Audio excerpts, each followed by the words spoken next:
Thank you guys for welcoming us here on today on National Signing Day in Greenville.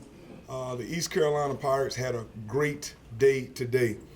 First thing I want to do as I get started is I want to thank our staff, our coaching staff, and their family, coaches. I know that I can be a little crazy during this time of the year, and you haven't seen your families very much, but I appreciate what you and your families have sacrificed for us. I also would like to start by thanking David Bond and Glenn Hall and giving us the ability to be in 4 states sometimes in one day. That ability gave us the ability to evaluate guys, whether they be from Texas, Mississippi, Florida, North Carolina, of course, Georgia, and so forth. So we want to say thank you. And then again, we'd like to thank Pirate Nation for what they've done. Social media has changed the level of recruiting. And our guys commented all the time, whether it been social media or whether it was just in-person contact about our guys and what they've done on social media and our fans and our fan base, what we've been able to get accomplished. Starting with this signing class, we're exceptionally and very, very happy about what we were able to accomplish this time. I'll start with our local guys because the state of North Carolina is where our footprint is. We had the ability this signing class to get in our cars and drive less than 1.5 hours and go see 7 kids. Keyshawn Kennedy, Taj Dean, Jack Doyle, Kendall Futrell, Johnny Gillespie, Reed Herring, and Raekwon Purvis are guys right here in our backyard that were exceptional talents that we had a chance to go in, evaluate. Our coaches did a great job, whether it would have been from a character standpoint, academic standpoint. We're really happy about the young men that we're bringing in directly connected to East Carolina and Greenville, the local area. Remove just a little bit further, four more guys that we were able to sign were from the state of North Carolina. We were able to sign 11 kids from our state. And not only did we sign the kids from our state, 11 kids, but we also signed their entire families, their entire communities. So those people will also show up in Dowdy-Ficklin.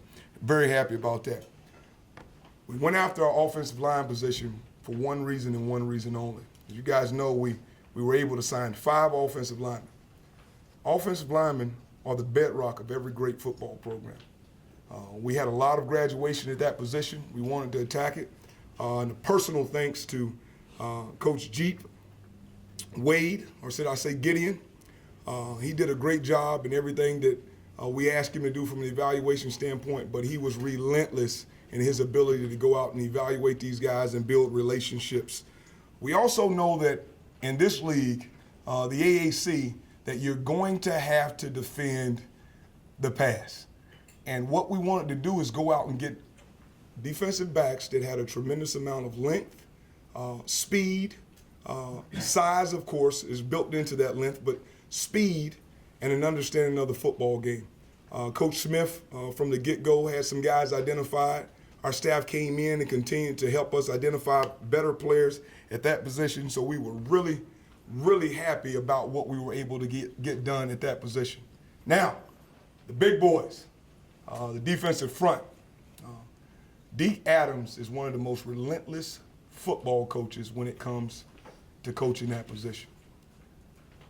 But when you're talking about recruiting that position, is one of the hardest positions to recruit, whether it be in the state of North Carolina, whether it be in the Southeast or in the country, because they're in such high demand. We were able to sign 3 young men totaling right around 900 pounds. 3 men at 900 pounds at our defensive line position that did a great job. Our linebackers and Coach Anderson and Coach Thompson were able to go out and evaluate 3 big-time football players that we had to evaluate, some of them at different positions.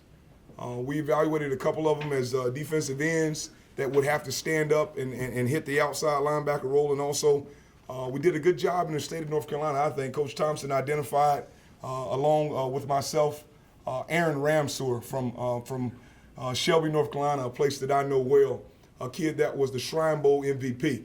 And that did not go unnoticed. When you're playing against the best talent in the state of North Carolina and the state of South Carolina, and you come out as the MVP, we took high notice of that. And we also listened to the coaches, whether it been Coach King on our staff are the coaches in the western part of the state and talks about how great of a player he is.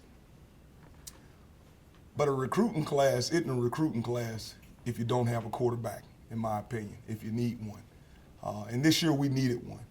And the previous staff did a great job already of identifying a quarterback that we knew well all over the ACC. We also knew that people around the SEC and the Southeast knew all about this kid. We had the ability to work this kid out. Reed Herring, from Millbrook, he did a great job in the evaluation process of being known by everybody. But more than anything, this kid can throw the football. We're exceptionally excited about him, and I look forward to working with him at the quarterback position. Tight ends. In the past here, we've kind of been in a situation where we've had so much 10 personnel, and I'll let the cat out of the bag. We are going to be in 10 personnel, but we want to also be 11 personnel team. We have recruited 2 big-time tight ends with exceptional talent. We've been able to recruit. We were in battles late for one of them that we didn't know until a couple of days ago that we would have the chance to come out and win, and we are competing now all over the country for our players. So we're not just competing with schools from our state. We're competing against every school in the SEC, ACC. That is the level of commitment that we've given to recruitment. And then finally, a kid that one of the first kids I had a chance to talk to on the phone, an outstanding wide receiver, Taj Dean, like I talked about earlier, that is close to us. And Coach Peterson and some of our other coaches got a chance to go watch him play basketball, and we're really excited about his ability to get off the floor and move around. So we're excited about our class. Could not be happy at the group of the men that put it all together. Everybody from Ethan Johnson, you guys will get a chance to know Ethan and hear more about his name, but he is kind of the engine for our bus in recruiting. Can't say enough about him and what he's been able to help us get accomplished. So as I bring it to you guys for questions, I am so proud of the men and what they've been able to get done in a 4 to 5 week period. And I don't think they've had a day off. I just realized this today, coaches. I'm sorry. Hadn't had a day off since about January the 3rd. So I appreciate the effort that you guys have put in. Late night calls with me, 10, 11, 12 o'clock at night, have not gone unnoticed, and I appreciate your effort. Scottie, what's been the question or the thing that you've been telling the recruits that got their attention to come to East Carolina? Well, all they really heard from me in the beginning was culture. They heard the word culture. They heard something that I didn't feel anyone else that we were competing against could compete with our football fan base. I didn't believe it because I've experienced it. The other thing that I wanted them to understand is our family. I tried to put my family, our family, at the forefront in this recruiting process. I wasn't going to fool anybody in 5 weeks on trying to make them think that I knew every single thing about who they were. But I wanted them to understand that what mattered to me most is our family and their family and making sure they were progressed as young men. And if they didn't want to be here from that standpoint, then this wasn't the place for them. Academically, we want to do better than we've done. You always want to get better. There is no staying the same. You're either getting better or you're getting worse. And we want to do better there academically. So we wanted to go out and try to attack some guys that we thought were on the up and coming from a standpoint of academics. But character, we would not budge on. And I wanted them to know who I was from a family man, our staff, who they were from family men, but also that we were going to give them love, sometimes tough love. Scottie, when you and your staff come in late, like you did being hired when you were, do you go out and try to continue to recruit the players that were already being recruited here? Do you go after kids that you were going after when you were at Duke, or do you start over from scratch? I think it's a combination of everything that you just said. We didn't quite start over from scratch. The first thing you want to do is make sure that the men that were already recruited here had a chance to be successful here from an academic and a social standpoint. That was my first order of business. Of course, I was right in the middle of trying to call plays and trying to begging some of these guys here to come coach for us. But the begging didn't last very long once they knew where I was, and I was in Greenville, that it would be an easy. So that part of recruiting them was the easy part. And then they came with, of course, some guys that they had recruited. I also knew a couple of guys that were on this current the commitment list that we knew at Duke really, really well. So a combination of all those things, it made it a lot easier than some people might have thought. But a lot of work went into it, because even though we had certain people on our list, I got to give credit to our coaches because some of them did the best job in the world of closing. There was a couple of times where I was in houses with Shannon Moore, and I just could not say enough about his ability to close in some of those clutch situations. What's the toughest thing about making a target number, though, when you know that you may come in and lose some of the guys that were committed before, and that you're obviously going to have to, reach out to a lot of other guys that you got, as you mentioned, some of your coaching staff already knew, but is it tough to reach a target number where you feel comfortable we're going to sign 20 guys or 21 guys, even though that number is never exact? Yeah, I think that, one of the first things about being a great leader in those situations that I've been coached and trained on is that you have to be flexible. I mean, you have to be nimble in all these situations. And unfortunately, that target number sometimes is hard to get or be under or be above, but that's where the midnight calls and the flexibility of our coaches that really, really helped us. There's things that you don't know about recruiting. There's things that you do know about recruiting. Then there's things that just sometimes fall in your lap that you don't see coming. You work and work and work. And at the end of the day, you have to make some tough decisions 2 days out. And we made those decisions together.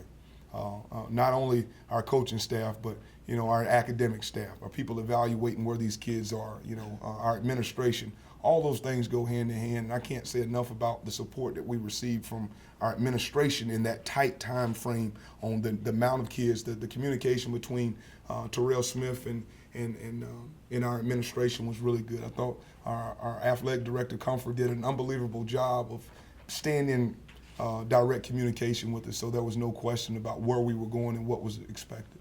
Coach, are there any slots left open in case you come across a late signee that you like that didn't sign anywhere else that you could pick up later? This is my poker face. So that's my answer to that question. Next question. How different was it for you as going from assistant to visit kids multiple times as a head coach? You only go out and see them once. How much of an adjustment was that like for you? Oh, that's hard. That's one of the hardest things in the world because, once you've been in the house, you better be good in the house. Once you've been in the school, you better be good in the school because you only get one opportunity. And that's my first opportunity and the only opportunity as the new head football coach at East Carolina to make an impression. So when we went into those schools, those coaches know, don't put me on a time. Because once I get going, I may get going for an hour, 2 hours, 3 hours, but we need to make a strong impression. So that's tough. And also, I can't get to as many places as I would have liked to been able to get to. As an assistant, I could hit 7 to 8 places, and go hang out with the coaches that I know well, especially in the state. So this whole process this time was hard for me because I felt like I was leaving a lot of assistants in North Carolina, and I didn't get to see all the guys that I wanted to see, or our assistants didn't get to see everybody because they were with me. But the head coaches that are here in North Carolina, I didn't get to see them as much as I want, and their assistant staffs. Usually when I'm recruiting, I go in, I get the head coach, and then I can go see the offensive coordinator, then I can go see the defensive coordinator. Unfortunately, this time I didn't get to see the assistants as well as I would have liked to. Coach, kind of piggybacking off of that a little bit, you said you were able to get to some of the kids that were here locally. I wanted to ask in particular about some of the kids from smaller schools that didn't get maybe looked at by some of the bigger schools that you saw something in them, the Raekwon Purvis, Johnny Glaspie, Keyshawn Kennedy, some of those kids that didn't get a whole lot of D1 offers. What did you see in those kids, especially local kids, that you wanted them here? Well, the one thing that I know, we have to do a good job of evaluating off of tape, okay? But there are some measurables and there's some different things that we look at. I won't get into the detail of those. But we also know that no one wants to get off a plane certain places, drive 3 or 4 hours to get to a good football player. Here, that's one of our biggest assets in the East. We can get to these kids and get them evaluated. And if we can get these kids evaluated, I don't care if they've been offered by 10 schools or 1 school. We put the pressure and the onus on our assistants to evaluate these kids. Some of the things that we saw, just speaking, I'll use Raekwon for instance. Last year, this kid was a kid that was 228 pounds, 230 pounds. So everyone in the country is evaluating him like he's a 6'2", 228-pound linebacker. So I sent Coach Thompson to see him. Coach Thompson didn't make it one step out of the school. He said, Coach, I think this kid's about 265 pounds. He's beautiful. You're going to love him. And I did love him. And we put him on the scale here, and I think he came in right at 270 pounds. So, and that's less than 1 year. That evaluation, because of where we are in recruiting now, everybody else is filling up so early, and I hope our coaches hear that. Everybody else is filling up so early in the 15s, the 16s, even the 17s, the guys are committed. Guys that are late bloomers are being passed over. So thank goodness we're in the East. We can drive over and see some of these guys, and we can find some Raekwon Purvises right here that go from 228 to 270 in a matter of a year. So some of those are the things that really matter in this situation. When offers, not offers, we really don't care. These guys are the best in the world at evaluating talent and closing. Coach, Coach, you you had talk about developing players, and I'm sure the subject of redshirting comes up, and kind of talk about your philosophy on redshirting. Well, we really, I've always tried to say this. There really is no philosophy on redshirting players because you don't really know what you get until they're here. So we have no thought pattern whether we want to play all of them or not play all. They're going to have to earn it one way or another. Now, if they're physically not ready to go out and compete against 22-year-old men, we have to protect them, and that's what we will do. But we are here. This is not the type of program where we're going to be an acquisitional program. This is a developmental program. Our coach is going to have to get paid to develop talent, and I'm fine with that. So if from a standpoint of guys using that in recruiting, we're going to redshirt you, not redshirt you. If you're ready to play, my philosophy is you're going to play. I'm not going to hide you if you're ready to go. But I do have a great amount of respect for the men that have been here already and the way that they're working in our winter conditioning program. And it'd be very hard for some guys to come in and jump those guys and get ready to play. Coach, you had a couple of last-minute commitments from the Jacksonville, Florida area. Was that something that your new staff, some of your assistants, I know Shannon Moore's from Florida, so were those some areas that they were already pretty strong in? That's the reason y'all kind of went back in that area? Yeah, so relationships.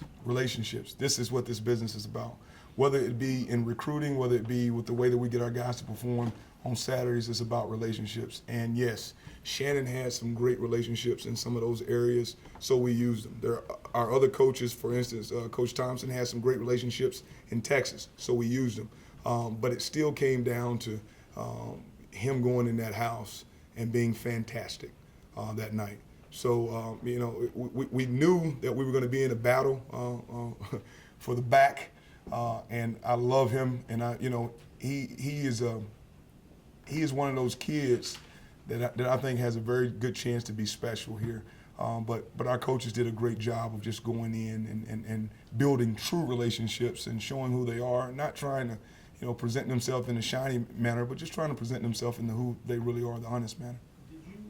Did you specifically target certain areas that you felt like you needed, or coming in as a new staff, did you just throw a wide net and try to get the best players you could? No, I mean, I think every program in the country, just from 1970 to now, you do have a certain level of need. It's a need-based deal, right? You know what your numbers are. You have to evaluate your numbers on the team. You also have to evaluate who's leaving, when they're leaving. Are they redshirt juniors? So all those numbers kind of play in. But if you get a fantastic player, you got to take a fantastic player. So we do have. We didn't just cast a wide net. It was a detailed plan that our guys went out and executed. You mentioned a little earlier that sometimes they fall in your lap. Did you have any that kind of surprised you here in the last couple of days? I thought that a couple of relationships fell in our lap. We were, Coach Bill down at Lambert, Coach Sean Bailey, our signee, Sean Bailey, his coach, it's unreal how this happened. I was in Pittsburgh coaching for the Steelers. Mm-hmm. He was at North Allegheny in Pennsylvania.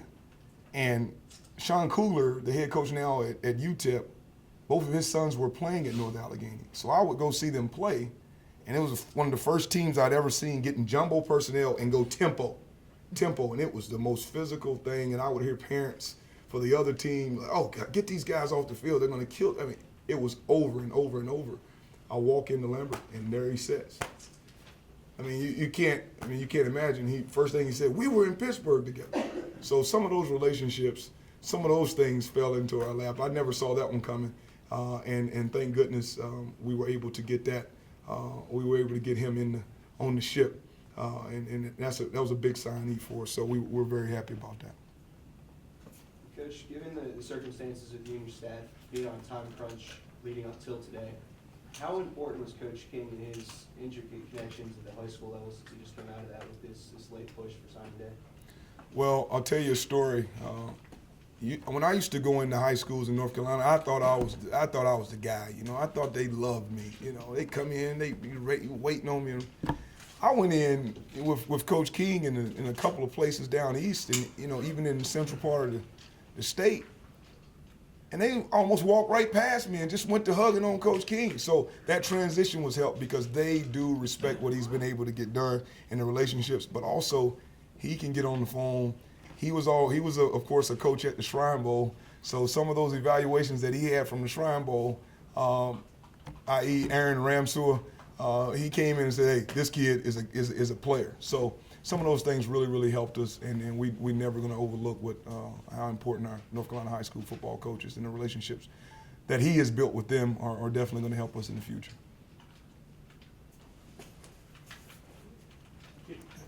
Thank you, guys.